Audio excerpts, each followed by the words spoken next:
आला हजरत इमाम अहमद रजा मुहद्दिस बरेलवी फतावा रज़विया शरीफ में लिखते हैं, आलिम रब्बानी की तौहीन करने वाला कुफ्र तक जाता है। जब आलिम रब्बानी की तौहीन करने वाला कुफ्र तक जाता है, जो सहाबा की तौहीन करे, सहाबा को गालियां दे, याद रखना स्टेज पर कुछ भी कहो, कमरे की गुफ्तगू तो अल्लाह सुन रहा है, दिलों का हाल तो अल्लाह देख रहा है। इसलिए उनके लिए दिलों में कीना न रखो, उनके लिए दिलों में अदावत न रखो। मुसलमानों क्या बात है, अगर रसूलुल्लाह ऊंट के चमड़े की नालैन पहन ले तो हम उस नालैन को सर पे रखते हैं। आखिर ऊंट का चमड़ा ना देखा, क्या देखा? रसूलुल्लाह की निस्बत देखी।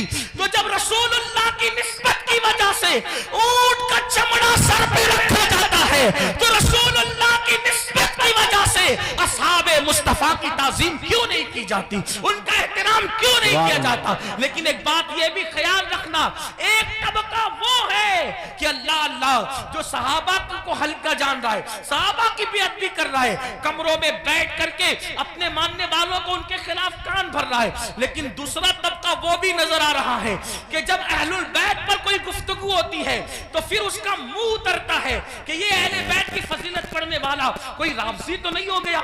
हम कहते अल्लाह के बंदो, अहले बैत की फजीलत पढ़ना राफजियत नहीं है, बल्कि सहाबा की गुस्ताखी करने का नाम राफजियत है। वरना देखो, अल्लाह अकबर, हमारे जितने बुजुर्गान दीन है सब ने खुल खुल कर, खिल खिल कर सहाबा की अजमत भी बयान की और अहले बैत की अजमत भी बयान की। आज अगर महफिल में नारे हैदरी लगे तो कुछ लोगों के चेहरे यूं उतरते हैं, हमने खुद मिंबर पे महसूस किया, उनके नाम नहीं जानते वो कौन लोग हैं। अल्लाह अकबर, कि महफिल में अली का नारा लग रहा है, कहीं राफजियों की महफिल तो नहीं। मैंने कहा ये फिक्रे सहाबा नहीं है, फिक्रे अहले सुन्नत नहीं है। हमारी महफिलों में सहाबा के साथ अली ये मुर्तजा का नारा लगता था, लगता है और इंशाअल्लाह लगता रहेगा। बल्कि सहाबा ने तो मेयार करार दिया है ईमान का अली ये मुर्तजा को। फरमाया जब लोगों में बिदअतें फैलने लगी, फितने उठने लगे, तो महफिलों में लोग आते तो हम सोचते कौन अपना और पराया है।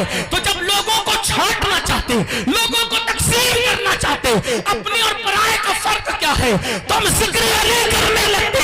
अली का जिक्र सुनकर जिनके चेहरे खिल जाते समझ जाते ईमान वाला है, जिसका चेहरा उतर जाता समझ जाते कि मुनाफिक। नारे तकबीर, इसलिए नारे जिक्र रिसालत। अली करो मगर एहतराम सहाबा के साथ, जिक्र अहले बैत करो एहतराम सहाबा के साथ, सहाबा का जिक्र करो अहले बैत की ताज़ीम के साथ, क्योंकि ये दोनों रसूलुल्लाह से मंसूब है।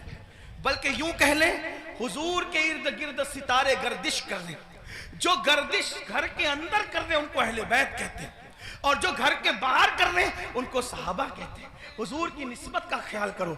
आइए अपनी बात को इख्तिताम तक पहुंचाते हुए ये बात अर्ज करूं, मुसलमानों, हमने बातें बहुत की, बहुत बातें की, बहुत बातें की। हम सब जगह हैं, अमल के मैदान में नहीं, अमल से कोरे, जिंदगी गुनाहों में डूबी हुई है। याद रखना, अल्लाह की बारगाह में हमें और आपको पहुंचना है, अल्लाह को मुंह दिखाना है, अल्लाह की बारगाह में खड़े होना है। आइए आज से पहले कुछ किया, जो किया सच्ची तौबा करें, अल्लाह की तरफ पलटे, अल्लाह की तरफ वापस आए। याद रखिए, इंसान जहां जाकर जुर्म का एतराफ करे, जहां जाकर एतराफ जुर्म करने से इंसान की इज्जत घटती है, लेकिन एक मेरे अल्लाह का दर है, जहां आकर इंसान इकबाल जुर्म कर ले तो मेरा अल्लाह इज्जत घटाता नहीं बल्कि इज्जत को बढ़ा देता है। आओ तौबा करो। आज मुहर्रम शरीफ की पहली तारीख है। ये मुहर्रम शरीफ हुर्मत वाला महीना है, हुर्मत वाला, यानी जिन 4 महीनों की हुर्मत अल्लाह ने रोज़ अव्वल से मुकर्रर की है उसमें मुहर्रमुल हराम भी है। और अल्लाह के रसूल अलैहिस्सलाम की एक हदीस ये है कि रमज़ान शरीफ के बाद सबसे ज़्यादा जिस महीने के रोज़े की अहमियत है वो माह मुहर्रमुल हराम के रोज़े, माह मुहर्रम शरीफ के रोज़े।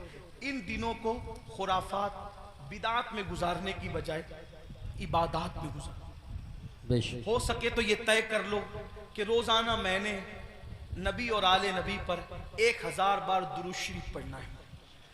आप कहेंगे, लोग कहते अरे बहुत टाइम लगेगा। कोई टाइम नहीं लगेगा। सल्लल्लाहु अलैहि व आलिहि वसल्लम। ये बहुत मुख्तसर दुरूद शरीफ, बहुत मुख्तसर दुरूद शरीफ है।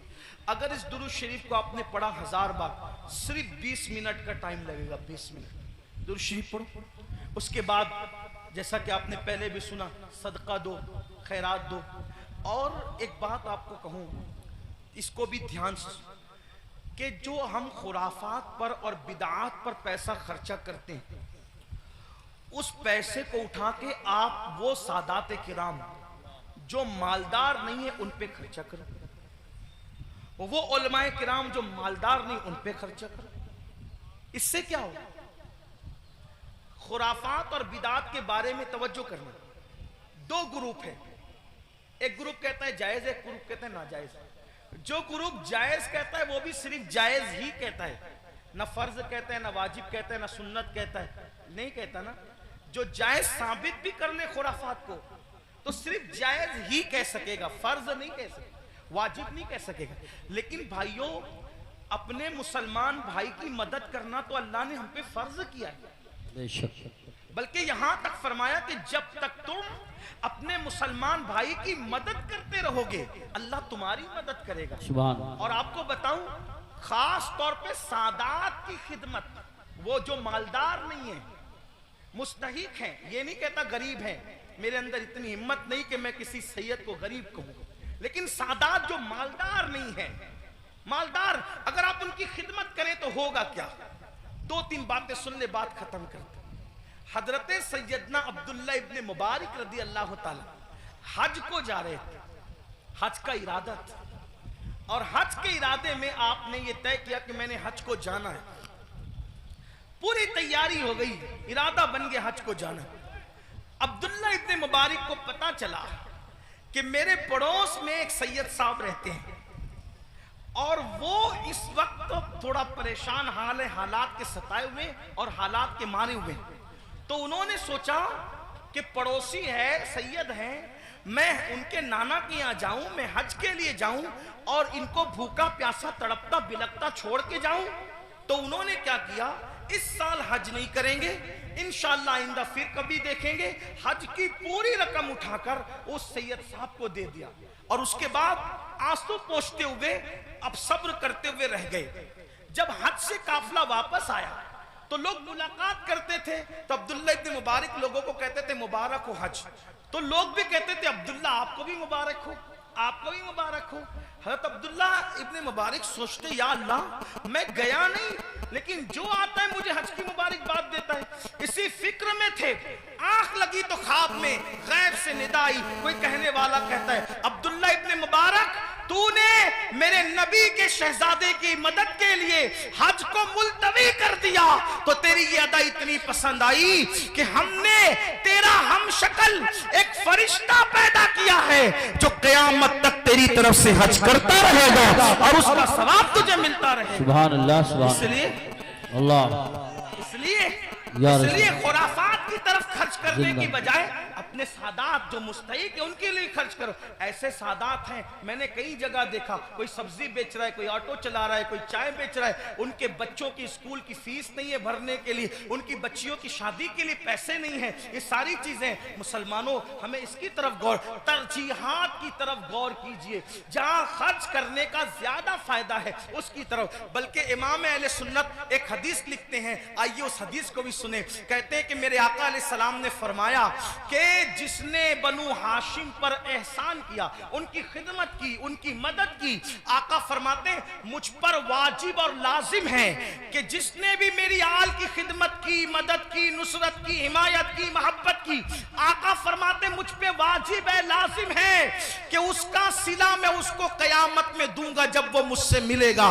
ये हदीस लिखने के बाद मेरे इमाम कहते हैं जिसका मफहूम ये, सुन्नियों दौड़ो और सादात की खिदमत कर लो, इसलिए कि नबी किस किस को मिलेंगे, किस किस को ना मिलेंगे अलग उन्वान है, लेकिन जिन्होंने आले नबी की खिदमत की होगी उससे मिलने का वादा मुस्तफा जाने रहमत फरमा रहे हैं। गोया के और लोग हुजूर को ढूंढेंगे और हुजूर अपनी आल की खिदमत करने वाले को सिला अता फरमा रहे होंगे, लिका का शरफ अता फरमा फरमा रहे होंगे। इसलिए मेरी गुजारिश है, हमने अपने पैसों को, रुपयों को बहुत जाय किया खुराफात पर, बिदात पर। क्या खुराफात है, क्या बिदात है? अपने इलाके के मुस्तनद मोतबर उलमा और मुफ्तियान किराम के पास बैठो और बैठ करके सीखो कि किन खुराफात से और बिदात से बचना है और कौन सी चीजें अहले सुन्नत व जमात से है। जैसे कि लोग तो शरबत पिलाने को भी बिदत कह देते हैं। आपसे कहता हूं कि भाई शरबत पिलाना कौन सी बिदत है? मेरे इमाम लिखते हैं, वो भी क्या दलील दी, फरमाया जब कुत्ते को पानी पिलाने पे जन्नत मिल सकती है, तो इमाम आली मकाम के नाम पे अगर मोमिनों को शरबत पिलाया जाए तो फिर उसका सिला क्या होगा? सारी चीजें करते रहिए। अल्लाह ताला से दुआ है, अल्लाह हम सबको तौफीक दे। गुफ्तगू के दरमियान अगर कोई गलती हो जाए तो अल्लाह ताला माफ फरमाए। अस्तगफिरुल्लाह रब्बी मिन कुल्लि ज़ंबि व अतूबु इलैहि। अहले सुन्नत का है बेड़ा पार, अस्हाबे हुजूर नज्म है और नाव है इतरत रसूलुल्लाह की। अस्सलामु अलैकुम व रहमतुल्लाहि व बरकातुहू।